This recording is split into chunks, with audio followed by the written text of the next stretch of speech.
मैं प्राचार्य नवोदय विद्यालय सातारा से अनुरोध करता हूं कि श्री मंडपे विक्रांत मंडपे इनका पर्यावरण पौधा देकर स्वागत करें।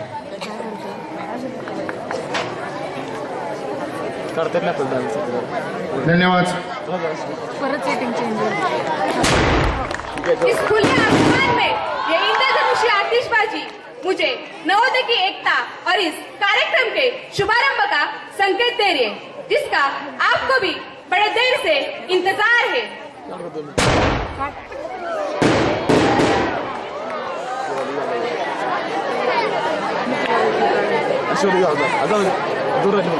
कधी येणार आता उद्यागिरी याच्यावरच काढून घेऊ मी एडिट करून वक्रतुंड महाकाय सूर्यकोटि समप्रभ निर्विघ्नं कुरु मे देव सर्वकार्येषु सर्वदा। हा श्लोक ऐकताच आपल्या डोळ्यापुढे येते ती म्हणजे गणपतीची प्रसन्न रूपक मूर्ती, ज्यामुळे आपल्याला प्रत्येक कामात ऊर्जा मिलते। संपूर्ण भारतवर्ष में नए साल की शुरुआत ईश्वर की आराधना, प्रार्थना एवं वंदना से हुई है। ठीक उसी तरह हम भी इस नए साल की शुरुआत और हमारे कार्यक्रम का शुभारंभ गणेश वंदना से करेंगे। तो प्रस्तुत है गणेश वंदना।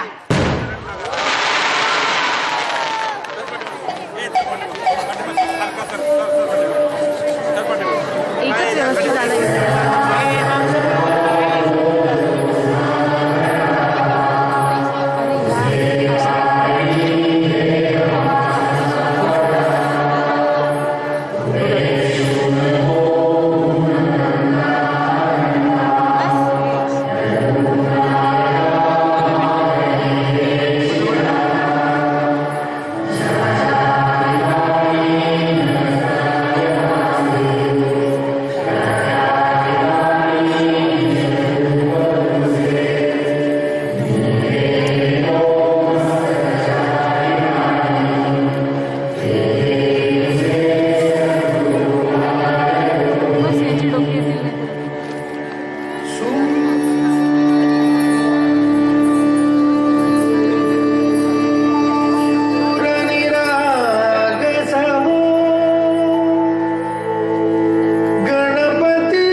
स्टॉप नको करायला आपण चालू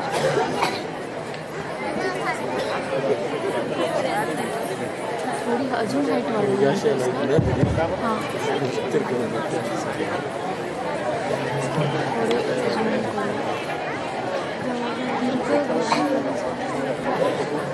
कार्यक्रमाचा शुभारंभ तर अगदी उत्कृष्ट झाला. तर आता आपण वळूया पुढच्या नृत्याकडे. गणेशोत्सव म्हणलं की समोर होतो बाला नृत्य. कोकणात या नृत्याला जाखणी नृत्य असे ओळखलं जातं. कोकणात ओळख असलेलं हे जाखणी नृत्य आपल्याला विशेषतः रत्नागिरी या जिल्ह्यात पाहायला मिळतं. मित्रांनो, जाकडीला साथ देणारे गणगवळण गाणारे मध्यभागी एकत्र बसतात आणि रंगीबिरंगी कपडे घालत जाकडी नृत्य करणारे त्यांच्या भोवती फेर धरून नाचतात आणि अशाच आकर्षक मानवी मनोरेच्या साह्यानं ते विविध प्रकारचे पक्षी प्राण्यांचे आकार घेत आपला कलाविष्कार सादर करतात. जर ग्रामीण भागात गेला तर हा ठेका आपल्याला हमखास दिसतो. तर आपल्या मनोरंजनासाठी प्रस्तुत होत आहे बाल्या नृत्य.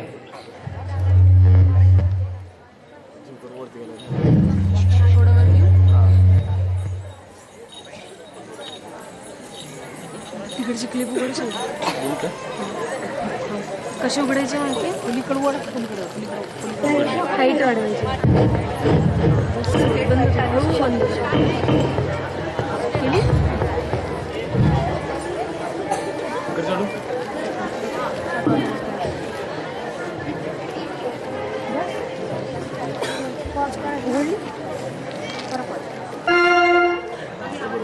बंद केली बंद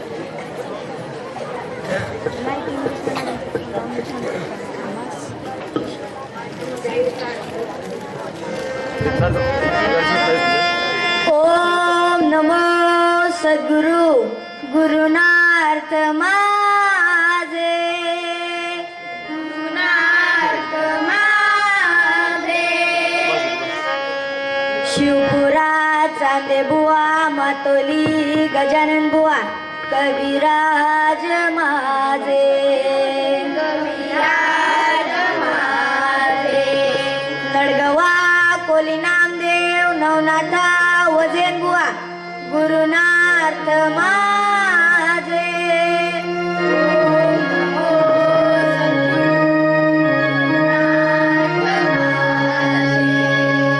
बोल बोल बोल बोल बजरंग बली की जय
अरे आदिति, बिरजू महाराज उन्हें कौन नहीं जानता।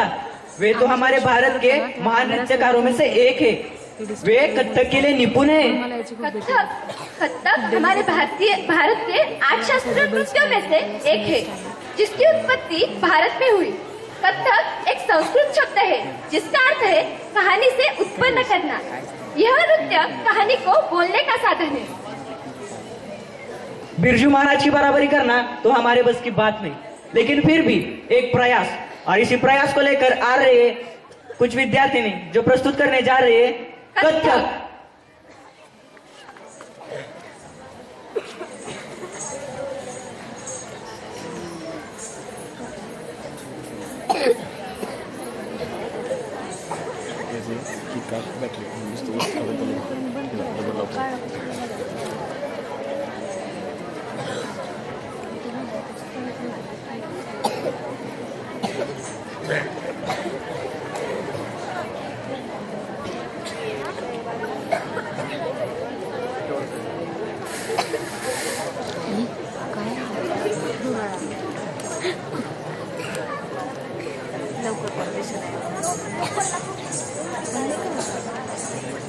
दोन्ही बाजूला का नाही बसवलं?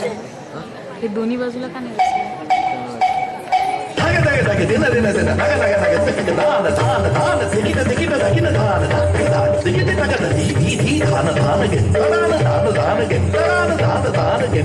व्याकुल व्याकुल राधे का मन है, राधे के मन में वो मोहन है, जिस मोहन का श्यामल तन है। मदिरा सागर नयन नयन है, गिरधारी बन कुंज पे रैया, किसन कन्हैया हंस बचैया, गोकुल के वो है मुरलीधर। राधा झूमे जिनकी लहर पर, कहती घूमे गिरधर गिरधर। राधा के गिरधर आए, देखो राधा आए हाँ गिरधर आए, राधा देखो मुरलीधर गिरधर आए। देखो राधा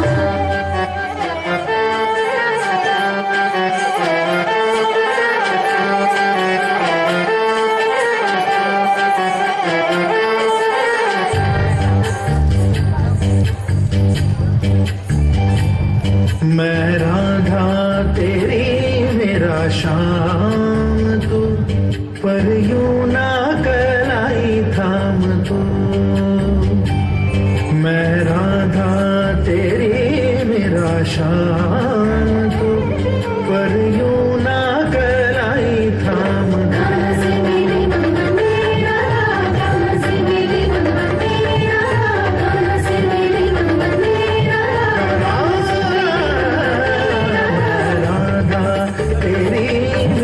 शाम तू, पर यूं ना कलाई थाम तू।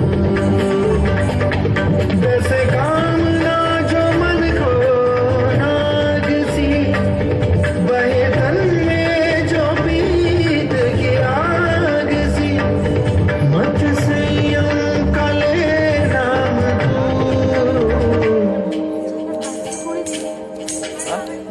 मैं राधा मैं राधा, हाय राधा तेरी मैं राधा। गवरानी रानी रबा मगा मरे रे, मैं राधा तेरी मेरा शाम तू, पर यूं ना कलाई थाम। राधा जो इतनी है लजाई, और भी पुलकित हुए गंधाए। ऐसे ना लजा गोरी, मुखड़ा तो दिखा गोरी।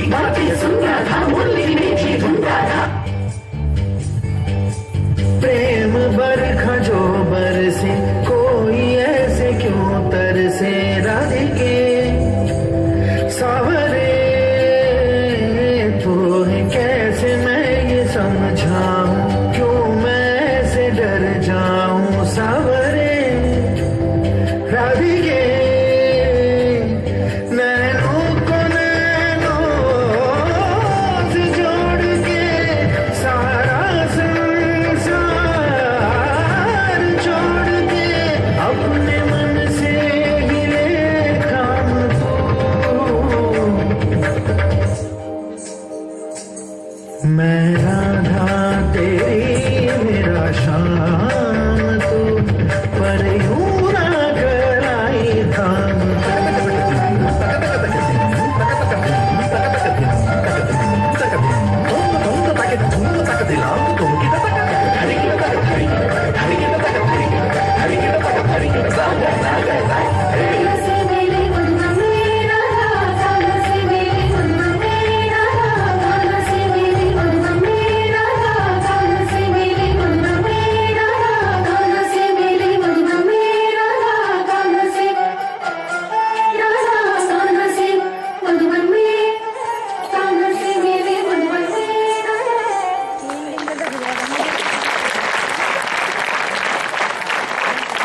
Hey, what is this lunatic doing? Don't you understand, Sarvesh? How could you expect something get understood without language? Silence is a language. If you cannot understand the speaker's sentence, how could you understand the performance of mime? Mime? What is it about? Mime is a type of acting which does not include any word or speech. It is all about physical movement.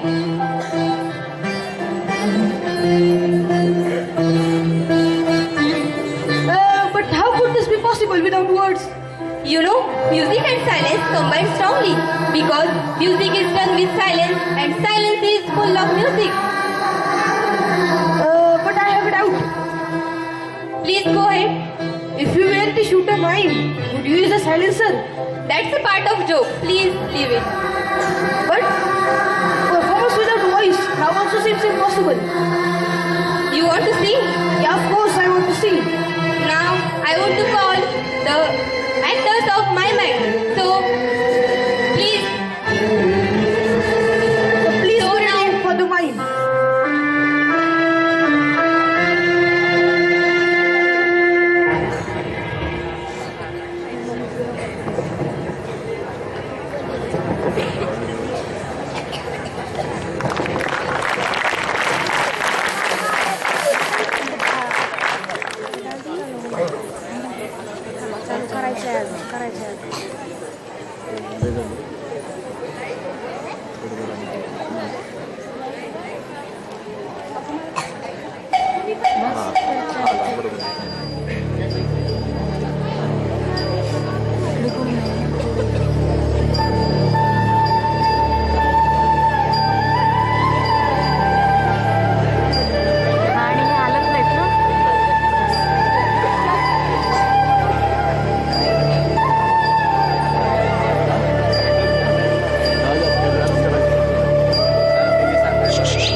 कलाकार कभी मरता नहीं जिंदा दफनाया जाता है, कलाकार कभी मरता नहीं जिंदा दफनाया जाता है, कब्र खोद कर देखिए तालियों के इंतजार में पाया जाता है।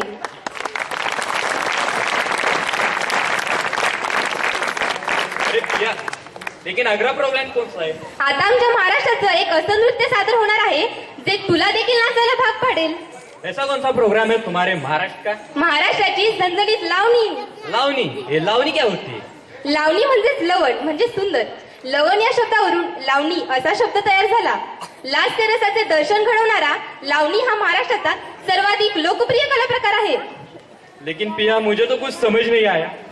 जाऊ दे, तसंही तुला यातलं काही कळणार नाही। मी तुला थेट प्रात्यक्षिकच दाखवलं तर? यहाँ पर? हा, यहाँ पर। ठीक है। तर चला तर मग आता प्रस्तुत होत आहे महाराष्ट्राची लोकप्रिय लावणी। तर सादर होणार आहे रेशमाच्या रेघांनी।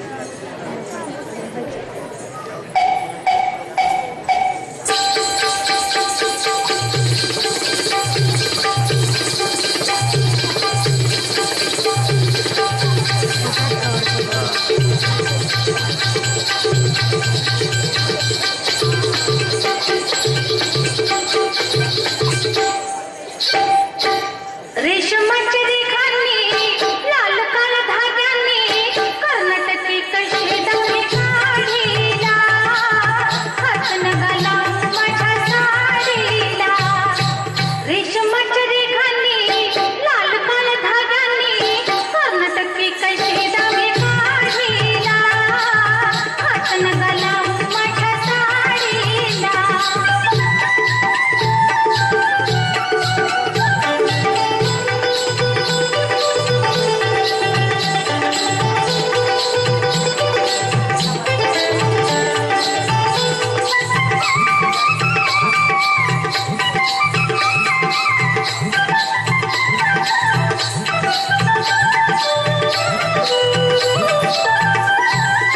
नवी कोरी साडीला मोलाची खरेदी मी नक्षी फुलेलाची नवी कोरी साडीला मोलाची खरेदी मी नक्षी फुलेलाची इलाची मिलाची घुमतील राघमोर जोडीला हात नगाला माझ्या साडीला हात नगाला माझ्या साडीला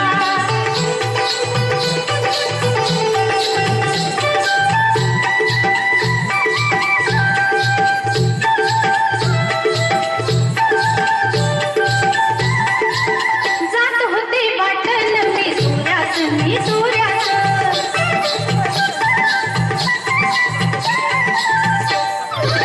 जात होते वाटण मी सूर्याच अवश्य आला माझ्या हुऱ्यात जे हुऱ्यात तुम्ही माझ्या पदराचा शेवका ओढीला हात नगाला माझ्या साडीला हात नगाला माझ्या साडीला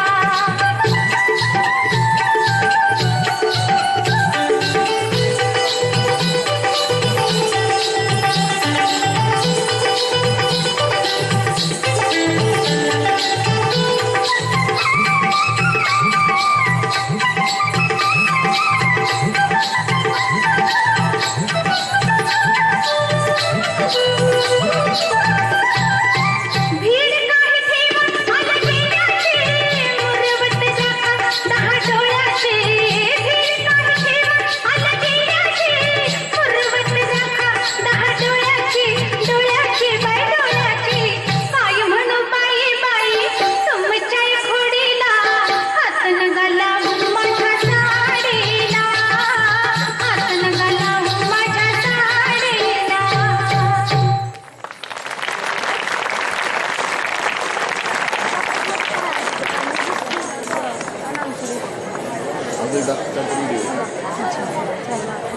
लावणीचं नृत्य तर अगदी बहारदार झालं नाही का दीदी? हो प्रिया, बरोबर आहे। पण आता आपण लोकधारेचा प्रवास करत घाटमाथ्यापासून कोकण किनारपट्टीकडे आलो आहोत। कोकण म्हटलं की आपल्याला आठवतो तो अथांग पसरलेला निळाशार समुद्र, ताडांची माडांची उंच उंच झाडं आणि महत्वाचं म्हणजे रसरशीत कोकमासहित अवघ्या मराठी जगाला वेड लावणारा तो हापूस आंबा.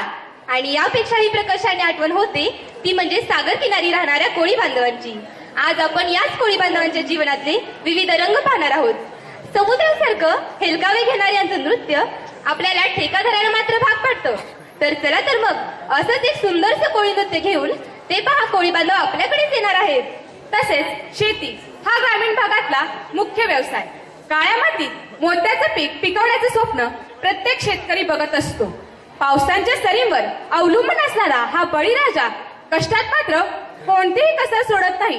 पण शेतात राबणे हे कष्टाचेच काम आहे बर का. या कामातूनही विरंगुळा मिळावा म्हणून शेतकरी बांधव एकत्रित येतात आणि गाण्यांचा आधार घेतात. याच गीतांना भलरी असे म्हणतात. तसेच वाघ्यामुळे हे नृत्य अवघ्या महाराष्ट्राचे आराध्य दैवत असलेल्या जेजुरीचा खंडोबा यांच्यावर आधारित आहे. खंडोबाचे देवस्थान जेजुरी येथे स्थित असून वाघ्या मुरळी या नृत्यामध्ये वाघ्या म्हणजेच पुरुष आणि मुरळी म्हणजे स्त्री यांचे नृत्य असते. तर चला तर मग कोळी नृत्य, शेतकरी नृत्य आणि वाघ्या मुरळी नृत्य असा त्रिवेणी संगम काही क्षणातच आपल्या समोर सादर होणार आहे.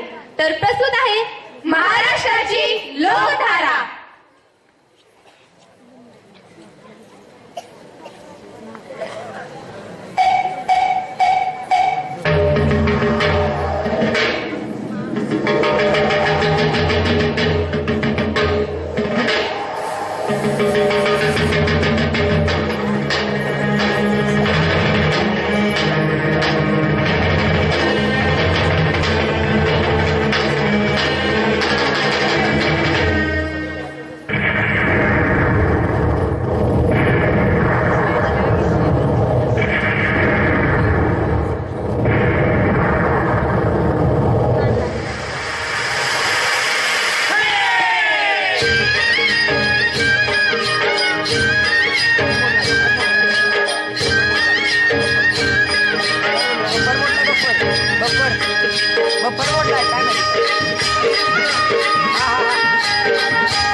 हाय कोली चोरीला डोली र मुंबईच्या किनारी मारतीन कोलीना हाणल्यान डोली र चल जाऊ बाजारी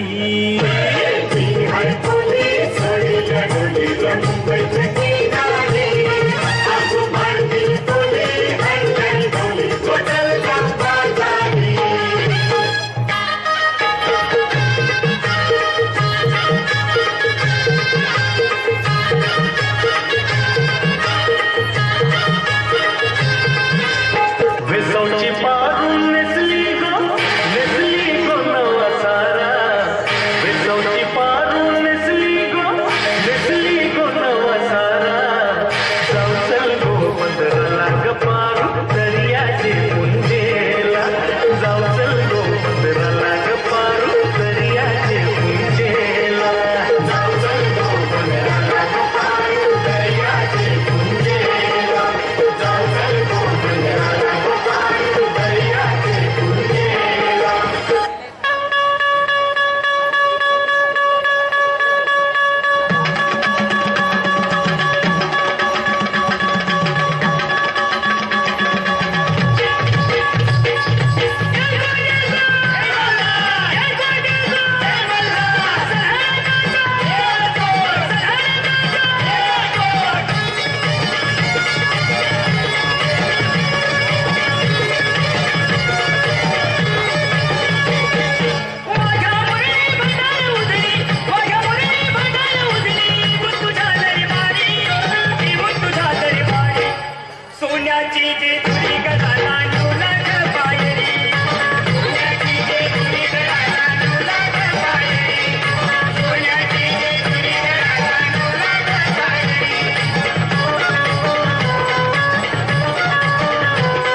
लोकधारेचा कार्यक्रम अतिशय उत्तमच झाला.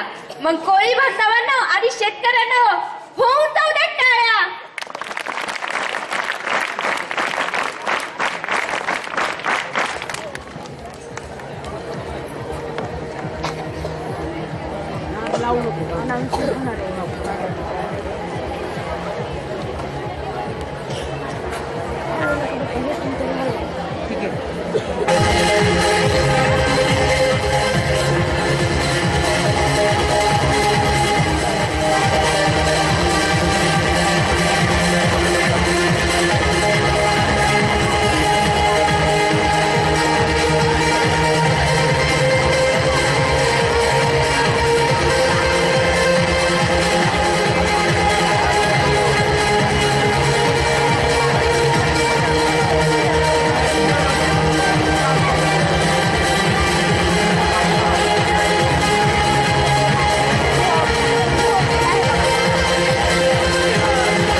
प्रिया, तुझं आवरलं का ग?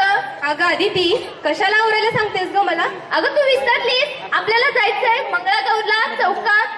अगं हो ग, मी विसरूनच गेले कामाच्या गडबडीत. पण आदिती, मला एखादा उखाणा माहित नाहीये ग. अगं थांब, ते तर सोप्पं असतं, मी सांगते तुला. हा, क्रिकेटमध्ये सुरेश रैना, ब्रह्मराक्षस मध्ये ऋषभची रैना, ते माझे पप्पा मी त्यांची मैना. अय्या, खूपच छान आहे ग. पण आदिती, मला मंगळागौरी